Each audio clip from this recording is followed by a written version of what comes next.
অৰ্জুন ভোগেশ্বৰ বৰুৱাৰ আশীৰ্বাদ ললে কংগ্ৰেছ প্ৰাৰ্থী গৌৰৱ গগৈয়ে। এক ঘৰুৱা সম্পৰ্ক আছিল, সেই সূত্ৰে দেখা কৰিব আহিলো। আগন্তুক লোকসভা নিৰ্বাচনৰ দিন যিমানেই চমু চাপিছে, সিমানেই ৰাজনৈতিক দলৰ নেতাসকলৰ মাজত বৃদ্ধি পাইছে তৎপৰতা। আজি যোৰহাট লোকসভা সমষ্টিৰ ভাৰতীয় জাতীয় কংগ্ৰেছৰ মনোনীত তথা বিৰোধী ঐক্য মঞ্চৰ সমৰ্থিত কংগ্ৰেছ প্ৰাৰ্থী গৌৰৱ গগৈ উপস্থিত হয় অৰ্জুন ভোগেশ্বৰ বৰুৱাৰ বাসগৃহত। অসম তথা দেশৰ গৌৰৱ প্ৰবীণ ক্ৰীড়াবিদ গৰাকীৰ লগত মত বিনিময় কৰে গৌৰৱ গগৈয়ে। এক ঘৰুৱা সম্পৰ্ক আছিল, প্ৰয়াত তৰুণ গগৈৰ লগত সেই সূত্ৰে দেখা কৰিব আহিলো বুলি উল্লেখ কৰে যোৰহাট লোকসভাৰ প্ৰাৰ্থীগৰাকীয়ে। লগতে প্ৰবীণ ক্ৰীড়াবিদগৰাকীৰ সৈতে পুৰণা কথা পতাৰ লগতে আশীৰ্বাদ লোৱাৰ কথাও জানিবলৈ দিয়ে গৌৰৱ গগৈয়ে। খুব এটা ঘৰুৱা সম্পৰ্ক মোৰ পিতৃ আৰু তেখেতৰ মাজত আছিল।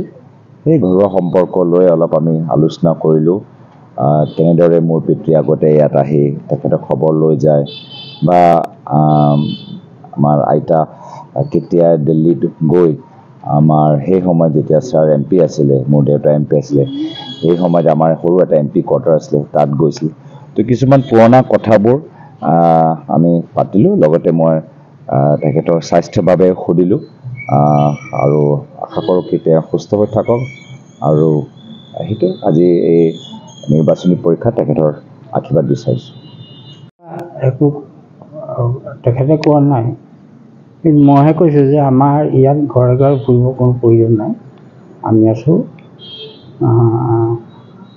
আমাৰ গোটেইখিনি চব এক হৈ আছে। যিমানখিনি বাহিৰৰ ভিতৰৰ যিমান মানুহ আছে, কোচ কলিতা আহোমক ধৰি যিমানখিনি আছে নহয়, নতুনকৈ কিছুমান আহিব। আমাৰ লাইনত আছে, গতিকে ঘৰে ঘৰে কাৰো আপুনি যাব নালাগে। মই সেইটো কথা কৈছিলোঁ। কিবা পৰামৰ্শ বিচাৰিছিলে নে আপোনালোকে? নাই, একো পৰামৰ্শ তেনেকুৱা বিচৰা নাই। তেওঁ কি ভাবে, তেওঁ যিহেতু জয়ী হ'ব বা তপন গগৈ এটা দিশে আছে, এটা দিশে গৌৰৱ গগৈ, দুয়োজনে শক্তিশালী। আপুনি কাক সাংসদজন আপুনি কেনেকুৱা হ'ব বিচাৰে আছে? ৰাইজে যিজনক বিচাৰিব আমি ৰাইজৰ লগতে গুচি যাম, অকলে নাযাওঁ। শিৱসাগৰৰ পৰা মণি গগৈৰ প্ৰতিবেদন, এনি ভাৰত 24।